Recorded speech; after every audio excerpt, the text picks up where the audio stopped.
Special Counsel John Durham concludes FBI never should have launched full Trump Russia probe. Oh really? How did it ever arrive at that conclusion?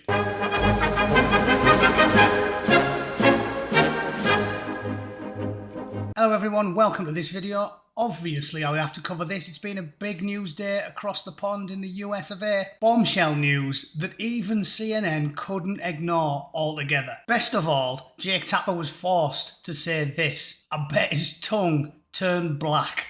Report is now here, it has dropped, and it might not have produced everything of what some Republicans hoped for. It is regardless devastating to the FBI, and to a degree it does exonerate Donald Trump. It never produced everything they wanted for, but nevertheless, it does exonerate Donald Trump and is devastating. His words, not mine, for the FBI. I love that. I bet he was devastated uttering the words. His tongue probably turned into like a Weetabix and just dropped out of his mouth the second the camera stopped rolling, because it must have killed him to get those words out. I'm not going to make this video too long because too many people are poring over this for hours at a time, and I want to keep it concise. The whistle-stop version of this story is very, very simple. The Special Counsel John Durham concluded that the FBI never should have launched the investigation into connections between Donald Trump's campaign and Russia, according to a report compiled over 3 years. It states that the FBI used raw, unanalysed and uncorroborated intelligence. Well, blow me down with a feather. If it wasn't obvious by the infantile, ooh, and he pees on Prozzies bits. I mean, seriously, it was like a 14-year-old kid trying to insult someone on the playground. If it wasn't obvious from the very, very beginning, when Peter Strzok and his girlfriend were texting each other saying,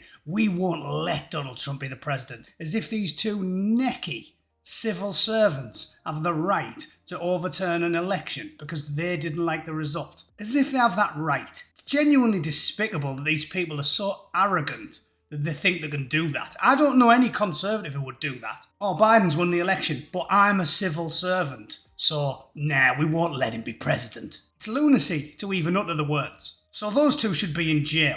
But here's a quick checklist of the people who have been proved innocent and guilty. Durham report verdicts. Donald Trump, innocent. FBI, guilty. DOJ, guilty. IC, guilty. Comey, guilty. McCabe, guilty. Strzok, guilty. Lisa Page, guilty. Pfizer judges, guilty. Guilty, guilty, guilty, guilty. A couple of those names I don't even recognise. But all the big dogs are there. As you and I, dear listener, have been saying for years, because our eyeballs aren't painted on, it was obvious from the beginning. It was a partisan hit job by unelected bureaucrats and civil servants that are activists for the Democrat Party. And the final nail in the coffin is it's one thing for private media organisations to lie, cheat, obfuscate and run defence for Biden, his thieving family and his degenerate sex pest smackhead son. It's one thing for them to do it. But when the FBI and the CIA and the DOJ are doing it, when they're doing it, that is election interference by unelected civil servants.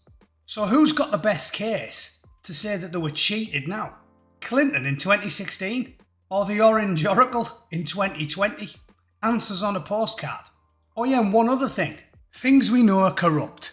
FBI, DOJ, intel organisations, Congress, Big Pharma, FDA, experts, Biden crime family, media, things that are definitely totally clean, all 50 state election systems. It's kind of a miracle if you think about it.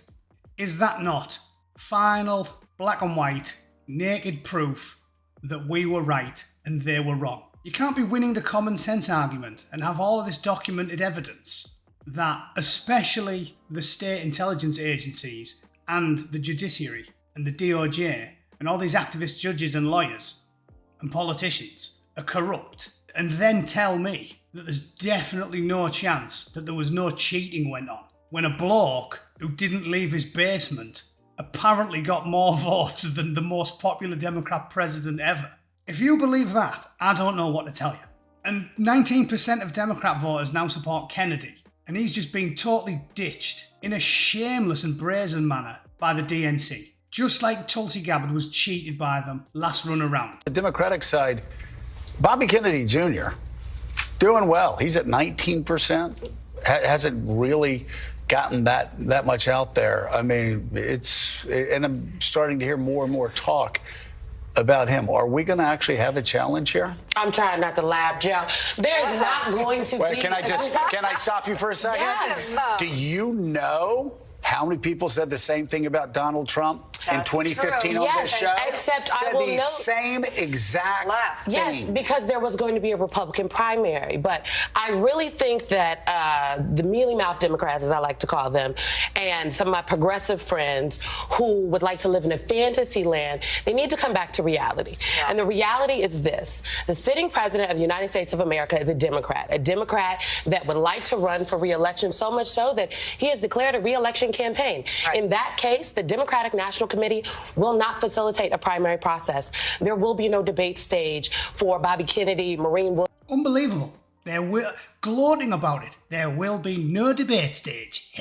So the kingmakers in the DNC are taking no chances. They're just cancelling all the primary debates, silencing all the opposition. Bobby Kennedy's not allowed to talk. Marianne Williamson not allowed to talk. Marianne Williamson, I actually quite like. She's far too liberal for me, but she's a nice woman. She should be allowed to speak. Apparently not. So if you're a Democrat voter, ask yourself why. Why are you voting for these people who brag about silencing debate and dissent? Why? They think you don't have the right to make an informed decision about who they should choose to represent them. One last thing. The YouTuber Viva Fry, the lawyer, highlighted some of the meat of the 300-page report, and it is fascinating reading. I'm not going to bore you with it. I will put a link to the tweet in the description. It is unequivocal. Short version, if anybody cheated, it wasn't the orange guy. It's now a demonstrable fact. The DNC is silencing dissent. 20% of the party want to abandon the senile, sniffy sex pest in the White House. And if you're one of the 19% that intends to vote for Kennedy, or even just a Democrat voter with a shred of decency and critical thinking left in your shell, I suggest you get with the programme and just ask yourself one question. Why am I supporting these people? Hold your nose and vote for the Orange Oracle.